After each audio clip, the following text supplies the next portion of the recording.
Manish Tiwari, do you want to respond to that? It seems the government is wrapped up in knots. There seems to be no response. Dr. Subramaniam Swamy says he only got a letter which says we have received your letter. That's the letter the Prime Minister's office wrote to him.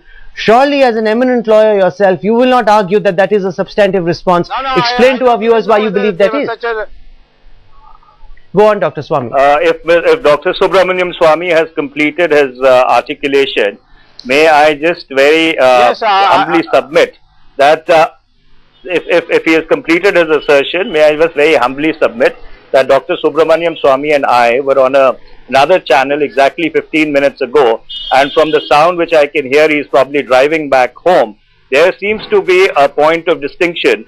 Dr. Subramaniam Swamy has an interpretation that he requires sanction first before he files a private complaint. My interpretation is that first of all he has to file a private complaint, then under section 202 of the CRPC, the court has to apply its mind whether there is anything substantive in that complaint, and only if they come to the conclusion that there is something substantive and they decide to issue processes under section 204 of the Criminal Procedure Code, then the question of sanction under 197 CRPC or section 19 of the Prevention of Corruption Act comes in. So obviously, without prejudice to what the government is going to say in court today, and Dr. Subramaniam Swamy is absolutely correct, it is going to be our affidavit or the government's affidavit against his affidavit.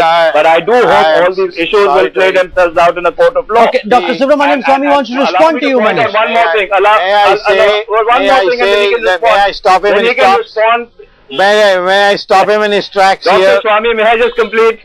May I just complete? You did allude to certain Supreme Court judgments, and I came back and looked at the judgment in the P.V. Narasimha Rao case and various other cases, and nowhere does it talk about prior sanction for prosecution under section 190 or 202 CRPC, which you would want to invoke. And now you can go ahead and rebut that.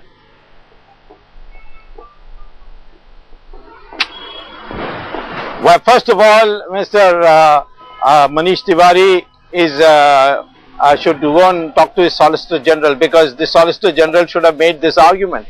Then what does he need sanction for? Of course, I don't need sanction now because Raja is no more a minister, so I don't need sanction. He could have argued this, that you don't need. Or the Prime Minister could have sent me back. He said, no, go ahead, file your private complaint first. Let's see whether the court thinks it's a substantive enough to issue process. But none of them have argued that. Section 19 very clearly says prior sanction before filing a case. So therefore, I have already had the experience in filing cases in this. I did it with Ramkrishna Hegde, I did it with Jayalalitha. I got sanctioned and then only I could proceed. In fact, in the case of Ramkrishna Hegde, the court very clearly told me, where is the sanction? We can't even take your thing on file. So I don't think we need to go to the question. I have the Prime Minister received my sanction application. The Solicitor General at no place had said that you don't need sanction under the law. You first go and prove that you have you can file a petition which the court will honor. Well, that's a matter the Solicitor General needs to respond to in court. Manish, I'm coming back to you in just a moment. I want to go across to Nirmala Sitharaman of the BJP, who's listening in. The Congress has come up with a middle ground. They're saying, you want a joint parliamentary committee probe, we're happy to give you one, but instead of just probing what happened during Raja's tenure, why don't we look at everything that's happened from 1998, which is also when the NDA was in power and Pramod Mahajan was telecom minister, and if there's anything wrong that happened in the telecom sector, let it all be exposed. Why is the BJP running shy of accepting that offer, Ms. Sitaram? Absolutely not. First of all, that this offer has been officially made, I am unaware of. And if it has been made, one thing which we have to be very clear about is, are they setting up a JPC or not?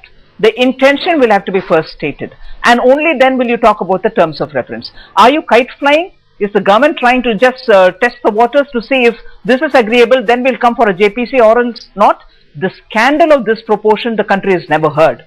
And also the silence of the Prime Minister in all the 15 months in a different case altogether related to the same subject is also inexplicable. Now, with all this at their doorstep, Is it not time that they are very clear on what they want to do, rather than constantly say, would you want it this way, then we are with you, or else not? They are completely responsible for stonewalling discussion in the parliament, which is the appropriate forum for talking about public interest matters. And if they don't want to entertain that, and they then push the blame to the opposition saying, you're not allowing the house to run, just clearly shows how much of confidence they have in the opposition. Will they not want to consult them? Will they not want to take them on board on at least critical issues like this?